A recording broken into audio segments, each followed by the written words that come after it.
बिस्मिल्लाहिर्रहमानिर्रहीम। अस्सलाम वालेकुम नाज़रीन, ए टू जी न्यूज़ में खुश आमदीद। और ए टू जी न्यूज़ के साथ मैं हूँ ईमान फातिमा। नजर डालते हैं आज के हम खबरों पर। खबर शामिल करते हैं शोरकोट से, जहां पर तहसील रिपोर्टर सादिक शेख की रिपोर्ट के मुताबिक असिस्टेंट कमिश्नर शोरकोट गुलाम सरवर ने अराजी रिकॉर्ड सेंटर का अचानक दौरा किया, जहां उन्होंने अफसरान और मुलाजमीन की हाजिरी को चेक किया। शहरियों को दी जाने वाली तमाम सहूलियात का जायजा लिया।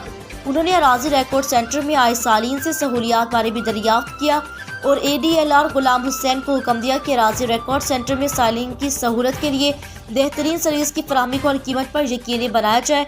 कैमरामैन टीम के साथ Sadiq Shaikh, A to Z news, Shorkot.